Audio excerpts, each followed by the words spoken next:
Chapter 11 The Mongol Emperors of India. World Caesar, King of the World, and Conqueror of the World. The Manchu emperors who ruled China believed that they had conquered the most important country on earth. The battling kings of Europe who fought the 30 Years' War believed that their kingdoms were the center of all civilization. But the kings of India knew that India was the center of the world. During the years that we've been reading about, 3 emperors ruled in India.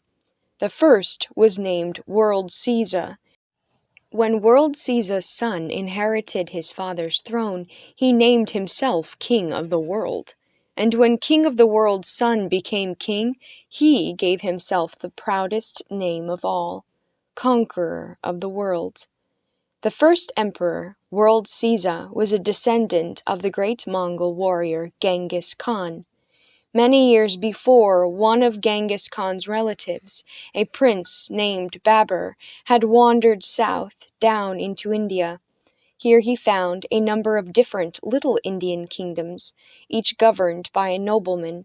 Babur conquered these little kingdoms and united them all together into one Indian empire. For many years, India was ruled by Babur's sons, grandsons, great-grandsons, and great-great-great-great-grandsons. This family of kings was called the Mongol dynasty because its kings were descended from the Mongols. World Caesar, whose Indian name was Jahangir, was just as ruthless as his great ancestor Genghis Khan. When he suspected that his father's best friend was plotting against him, he ordered the man murdered. Every Tuesday he held court at his palace and sentenced anyone who had broken his laws to be crushed by elephants or beheaded. And he put the heads of the condemned on special towers along the main roads of his empire as a warning to others. But although Jahangir was cruel, he was also a clever and thoughtful king. He knew that India would grow richer if it could encourage more and more English traders to sail to its ports and trade for silks and spices. So he signed a trade treaty with James I, the King of England, allowing Englishmen to enter all Indian ports in safety. And Jahangir was the first Indian emperor to invite an English ambassador, a special state official sent by a country to another in order to help the 2 countries be friends, to India. The English ambassador was amazed by the riches in Jahangir's court. He wrote back to James I, describing the gold, jewels, silver, and exquisite paintings found in the palace. He described in amazement the enormous celebrations held on the birthday of Khurram, the emperor's favorite son.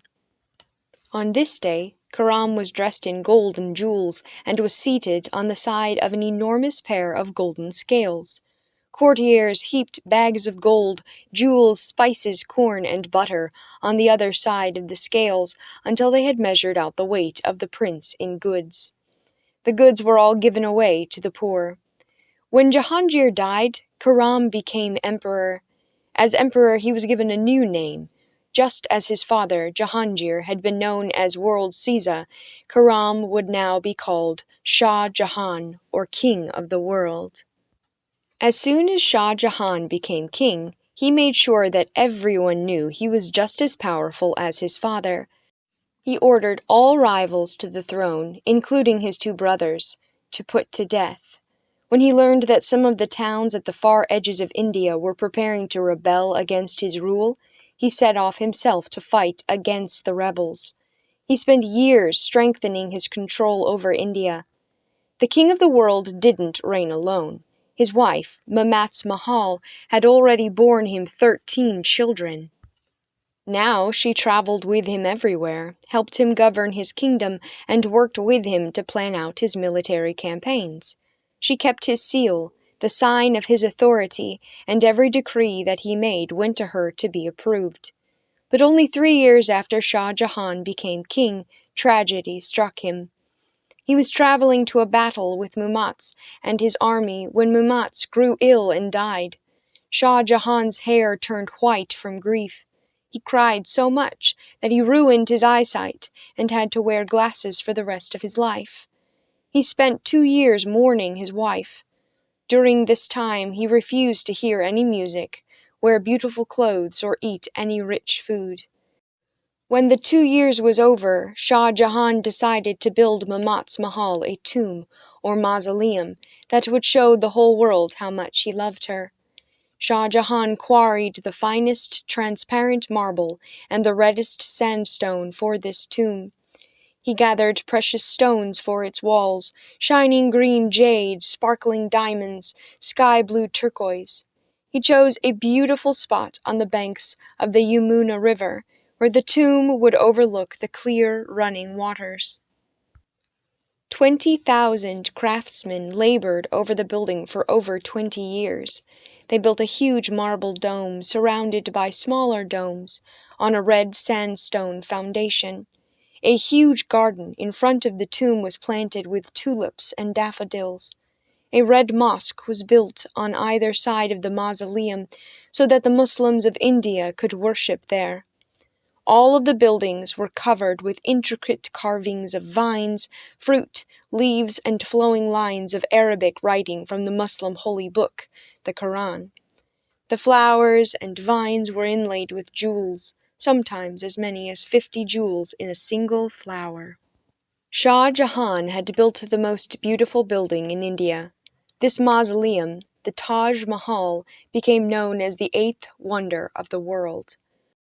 While Shah Jahan supervised his building projects, he left much of the actual work of ruling the kingdom to his 4 sons. Each son was a general in Shah Jahan's army and ruled over 1/4 of the empire. Shah Jahan's son, Aurangzeb, was one of his best generals and rulers, and Shah Jahan sent him out over and over again to fight for his father's empire. But although Aurangzeb conquered cities and led his father's army to victory, Shah Jahan didn't reward him. Instead, he criticized Aurangzeb and reduced his rank. Meanwhile, Shah Jahan's favorite son, Dara, lounged around the court and grew more and more popular with his father. When Shah Jahan announced that Dara would be his heir, Aurangzeb rebelled. He collected his army together, marched into his father's capital city, and defeated Dara's soldiers. Dara ran away, and Shah Jahan himself had to surrender to his son. Aurangzeb ordered his father imprisoned inside his own fortress. He made sure that the old emperor had food, water, servants, and doctors, but he never allowed Shah Jahan to leave the fortress again. After Shah Jahan wrote him letters complaining about his treatment, Aurangzeb even ordered that all of Shah Jahan's papers and pens be taken away. Now Aurangzeb was the ruler of India. He gave himself the title of conqueror of the world. He kept Shah Jahan imprisoned until the old man died.